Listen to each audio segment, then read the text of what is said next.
Alhamdulillah, nahmaduhu wa nasta'inu wa nastaghfiruh wa na'udzu billahi min syururi anfusina wa min sayyiati a'malina. Man yahdihillahu fala mudilla lahu wa man yudlil fala hadiya lahu. Wa asyhadu an la ilaha illallah wahdahu la syarika lahu. Allahumma salli wa sallim wa barik ala sayyidina Muhammadin wa ala alihi wa sahbihi wa sallam, amma ba'd. Ayyuhal muslim, ayyuhal mu'min, ittaqullah, kecuali duduk di dalamnya. Walhamdulillah, kita di samping duduk di masjid ini i'tikaf, kita juga menjalankan salah satu daripada perintahnya Allah, yaitu salat Jum'ah, yang mana Rasul sallallahu alaihi wasallam beliau bersabda, man hafadha shalah asya bi khairin wa mata bi khairin. Siapa orang yang menjaga salat 5 waktunya dan salat Jum'ahnya, asya bi khairin, hidupnya pasti penuh dengan kedamaian, wa mata bi khairin, dan akan meninggal dalam keadaan husnul khatimah. Walhamdulillah, kita dipanjangkan umur kita oleh Allah. Kita mendapatkan bulan Sya'ban, yang mana Rasul sallallahu alaihi wasallam beliau bersabda, Rajab syahrullah wa Sya'ban syahri wa Ramadan syahru ummati. Rajab adalah bulannya Allah. Sudah berlalu itu bulan Rajab. Sekarang yang kedua, Rasul sallallahu alaihi wasallam beliau bersabda, wa Sya'ban syahri. Sya'ban diklaim oleh Rasul, ini adalah bulan saya. Kenapa Rasul sallallahu alaihi wasallam mengatakan wa Sya'ban syahri? Karena di bulan Sya'ban ini turun ayatnya Allah, yang mana Allah berfirman dalam ayatnya, innallaha wa malaikatahu yusholluna 'alan nabi ya ayyuhalladzina amanu shollu 'alaihi wa sallimu taslima. Sesungguhnya Allah dan para malaikatnya bersolawat kepada Rasul sallallahu alaihi wasallam. Ya ayyuhalladzina amanu, wahai orang yang beriman, bersolawatlah dan bersalamlah kamu kepada Rasul sallallahu alaihi wasallam. Maka perlu diketahui, ayyuhal mu'min, ayyuhal muslim, Allah itu memerintahkan kita sebentar lagi puasa, Allah tidak pernah puasa. Allah memerintahkan orang haji, Allah enggak pernah haji. Allah memerintahkan orang untuk membayar zakat, Allah tidak pernah membayar zakat. Ketika Allah memerintahkan kita sholawat kepada Rasul, Allah dulu yang mulai. Innallaha, sesungguhnya Allah bersolawat kepada Rasul sallallahu alaihi wasallam. Apa arti sholawat manusia? Apa arti sholawat kita? Maka jangan kalau kita ini membaca sholawat kepada Rasul berarti Rasul mulia gara-gara kita. Tidak, justru kita ini mulia gara-gara Rasul dengan kita bersolawat kepada Rasul sallallahu alaihi wasallam. Tempat kita nanti jadi dekat yaumul qiyamah bagi orang yang selalu membaca sholawat kepada Rasul sallallahu alaihi wasallam. Sampai Allah pun bersolawat kepada Rasul sallallahu alaihi wasallam. Dan itu pakai fi'il mudhari' yusalluna, artinya apa? Terus menerus, mulai ayat itu turun sampai yaumul qiyamah Allah bersolawat kepada Rasul sallallahu alaihi wasallam. Makanya mari kita memperbanyak solawat kepada Rasul sallallahu alaihi wasallam, biar kita dikenal oleh Rasul nanti yaumul qiyamah. Karena umatnya banyak. Ada satu orang mimpi Rasul sallallahu alaihi wasallam, kemudian dia teriak, ya Rasulullah, ya Rasulullah. Maka tidak dihiraukan oleh Rasul. Maka dia tadi mengatakan, ya Rasulullah, bukankah kau lebih kenal terhadap umatmu daripada dirimu? Rasul mengatakan, iya, itu tergantung solawatnya dia sama saya. Semakin banyak dia bersolawat, semakin kenal saya dengan orang tersebut. Karena apa? Setiap kita solawat kepada Rasul, nama kita ditulis, nama ayah kita ditulis, disodorkan oleh malaikat ke hadapan Rasul sallallahu alaihi wasallam. Ya Rasulullah, inilah orang yang bersolawat sama kamu. Makanya mari kita basahi lidah kita dengan bersolawat kepada Rasul sallallahu alaihi wasallam, karena ini bulannya Rasul. Makanya orang-orang dahulu itu kalau bersolawat kepada Rasul 1000 kali, ada yang 10.000 kali, ada yang 15.000 kali. Diceritakan ada satu orang perempuan ketika waktu haji dia menangis. Ditanya sama orang yang ditahu di Mekah, apakah suamimu meninggal? Tidak. Apakah anakmu hilang? Tidak. Dia mengatakan, lu kenapa kau menangis? Aku menangis karena saya tidak 3 hari, selama 3 hari tidak melihat Rasul sallallahu alaihi wasallam dalam mimpiku. Maka ditanya sama orang itu tadi, berapa sholawatmu setiap hari kepada Rasul sallallahu alaihi wasallam? 15.000 kali. Setiap hari dia bersolawat kepada Rasul 15.000 kali. Makanya kalau kita mau balas jasanya Rasul ya dengan sholawat tadi. Kita menjadi umat yang paling mulia. Kuntum khaira ummatin ukhrijat linnas. Umat yang paling mulia kita. Karena kita bergandengan, kita menjadi umatnya Rasul sallallahu alaihi wasallam. Kita umat yang terakhir, masuk surganya dahuluan berkatnya Rasul sallallahu alaihi wasallam. Kita umat yang terakhir, tidak ada umat lagi setelah ini. Digolong di bumi, selesai. Kita masuk surga pertama kali berkatnya Rasul sallallahu alaihi wasallam. Rasul tidak mau masuk surga sendirian sebelum umatnya masuk juga bersama dia. Rasul tidak mau masuk surga sendirian, nunggu umatnya. Setelah umatnya selesai dikeluarkan dari nerakanya Allah, baru beliau masuk surganya Allah bersama umatnya. Makanya mana balas jasa kita kepada Rasul? Apalagi kemarin, berapa hari yang lalu bulan Rajab, ada peristiwa besar, yaitu peristiwa Isra wal Mi'raj. Perjalanan Rasul dari Mekah sampai Masjidil Aqsa, dari Masjidil Aqsa sampai Sidratul Muntaha, sampai ke Mustawa. Urusannya cuma satu aja, diundang oleh Allah. Rasul diundang oleh Allah waktu Isra Mi'raj, urusannya hanya sholat aja, tidak urusan lain. Haji nggak diundang, zakat tidak diundang, puasa nggak diundang. Urusan sholat Nabi dipanggil oleh Allah SWT. Berarti menunjukkan saking pentingnya sholat. Kalau kita lihat di masjid ini, di masjid lainnya, ketika dikumandangkan nanti iqamatus sholat, berapa orang yang masih berlalu lalang jalan-jalan di pinggir embong, di depan sini ataupun di embong jalan raya nanti? 1, 2, 100, bisa lebih. Inilah yang terjadi zaman sekarang. Rasul sallallahu alaihi wasallam beliau bersabda, pertama kali syariat yang ditinggalkan oleh umatku yaitu sholat. Itu syariat yang pertama kali ditinggalkan oleh umatku. Sehingga terjadi sekarang ini, banyak orang dengan enak meninggalkan sholat, baik sholat Jumat ataupun sholat fardu. Selesai. Hidup ini beban. Kalau kita nggak sholat, resikonya neraka. Hidup ini beban dan berisiko. Kalau kita nggak sholat, itu nggak apa-apa. Allah nggak butuh sholat kita. Anda mau sholat silakan, tidak mau sholat silakan. Cuma ingat, ketika orang mati dibangkitkan oleh Allah di alam akhirat, cuma 2 tempat aja. Wahadainahum najdain. Kami beri petunjuk sama manusia 2 jalan, 1 ke surgaku, 1 ke nerakaku. Manusia dikasih otak sumili oleh Allah. Hidup ini resiko, resikonya neraka. Anda tidak sholat, tidak apa-apa, seperti nasi. Kita butuh nasi, nasi tidak butuh kita. Kita butuh sholat, sholat tidak butuh sama kita. Oksigen 24 jam yang kita hirup, seluruh dunia manusia menghirupnya, miliknya siapa? Allah. Air, apapun mereknya, ngambil dari mana? Dari buminya Allah. Kalau urusan sholat, Allah tidak tahu kerjaan kita, Allah tidak tahu bos kita, Allah tidak tahu dinas kita, Allah tidak tahu waktu rapat kita. Yang penting kamu dan bos kamu dan atasan kamu, saya yang ngasih rezeki. Wa ma min dabbatin fil ardi illa Allahu rizquha. Tidak melata di muka bumi ini satu makhluk pun kecuali Allah sudah jamin rezekinya. Rezeki kita sudah ditakar oleh Allah dan tidak bisa tertukar. Allah yang ngasih rezeki kita. Air yang kita minum, yang kita buat mandi, semuanya itu airnya Allah. Allah cuma minta satu sama kita. Wa ma khalaqtul jinna wal insa illa liya'budun.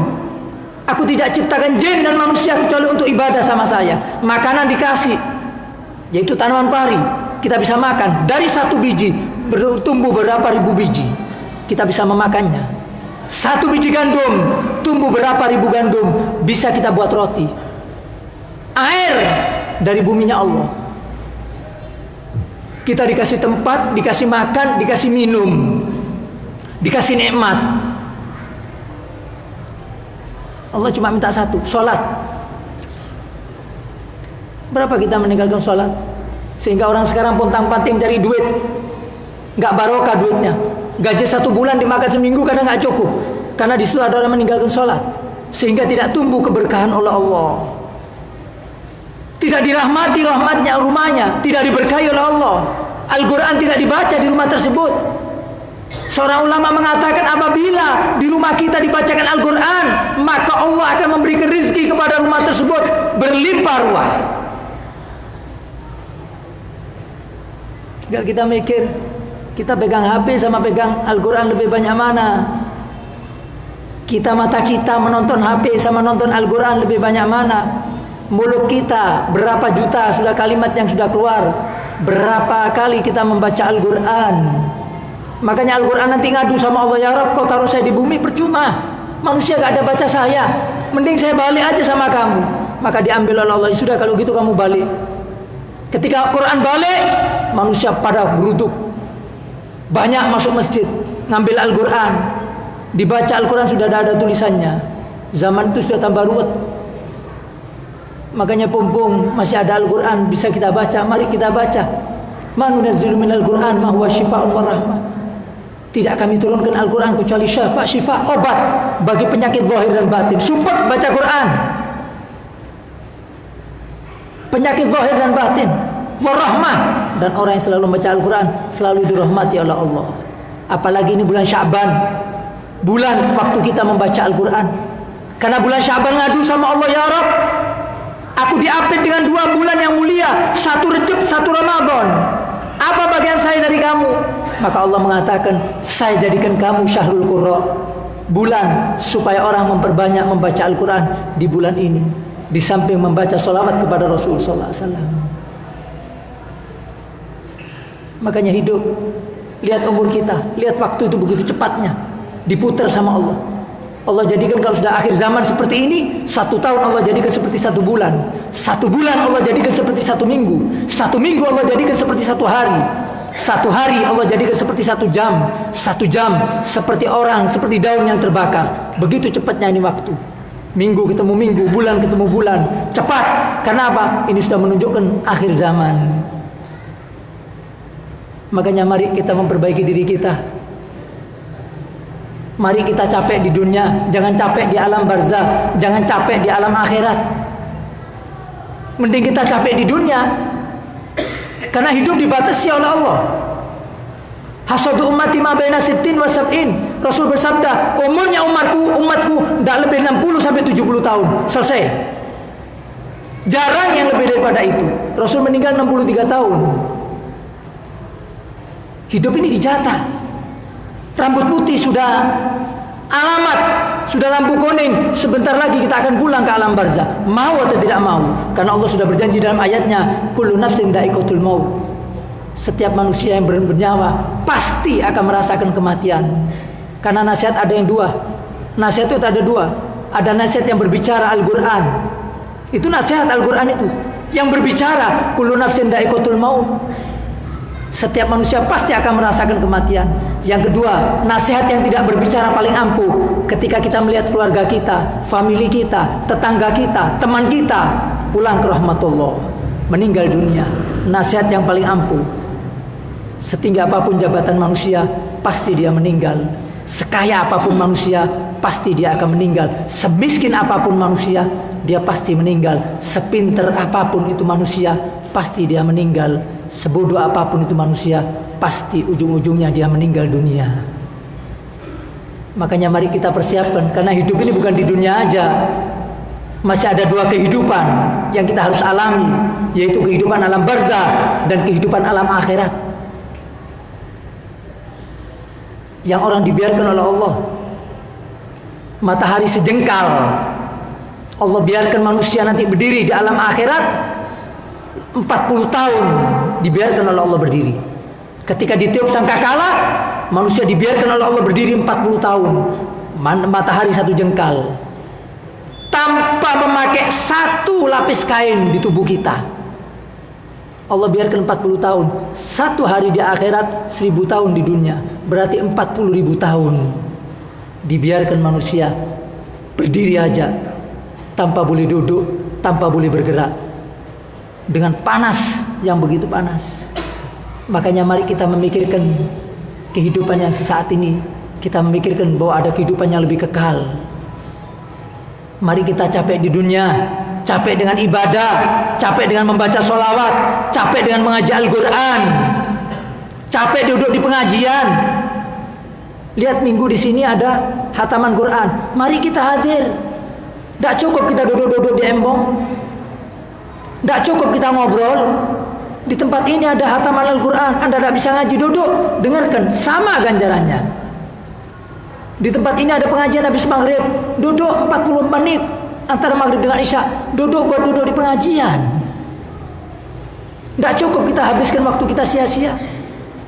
Coba kalkulasi, satu hari kita umur berapa? 40 tahun. Lebih banyak mana ibadahnya atau kita habiskan waktu kita sia-sia? Duduk di embong sama duduk di masjid, lebih banyak mana? Baca Quran sama baca SMS, lebih banyak mana? Hasibu qabla an tuhasabu. Hitunglah diri Anda sebelum Anda diajak hitung-hitungan sama Allah. Ini hidup. Beban dosa kita, beban dosa anak kita, beban dosa istri kita, resikonya neraka. Wis, kalau kita tidak taat sama Allah. Kalau kita taat, Allah persiapkan surga bagi kita. Makanya mari kita introspeksi diri. Kita perbaiki diri kita sebaik-baiknya agar kita semuanya kepingin matinya dalam keadaan husnul khotimah. Itu yang kita harapkan. Cuma butuh praktek dari kita. Bukan kita mengatakan amin kemudian sholat kita tinggal, orang soleh kita tinggal, orang alim kita biarkan pengajiannya. Tidak bisa. Semua itu butuh praktek. Makanya semoga khutbah ini bermanfaat bagi diri saya dan juga bagi anda sekalian. Inna ahsanal kalam kalam Allahil malikil alam. Wallahu subhanahu wa ta'ala yaqul wa biqawli yahtadil muhtadun fa idza quri'al qur'anu fastami'u lahu wa ansitu la'allakum turhamun. A'udzu billahi minasyaitonir rajim. Bismillahirrahmanirrahim. Wal 'asri innal insana lafi khusrin illa alladhina amanu wa 'amilus solihat wa tawasaw bil haqq wa tawasaw bis sabr. Barakallahu li wa lakum fil Qur'anil 'azim wa nafa'ani wa iyyakum bima من الآيات والذكر الحكيم وتقبل مني ومنكم تلاوته إنه هو السميع العليم. أقول قولي هذا وأستغفر الله العظيم لي ولكم ولسائر المسلمين فاستغفروا من كل ذنب إنه هو الغفور الرحيم.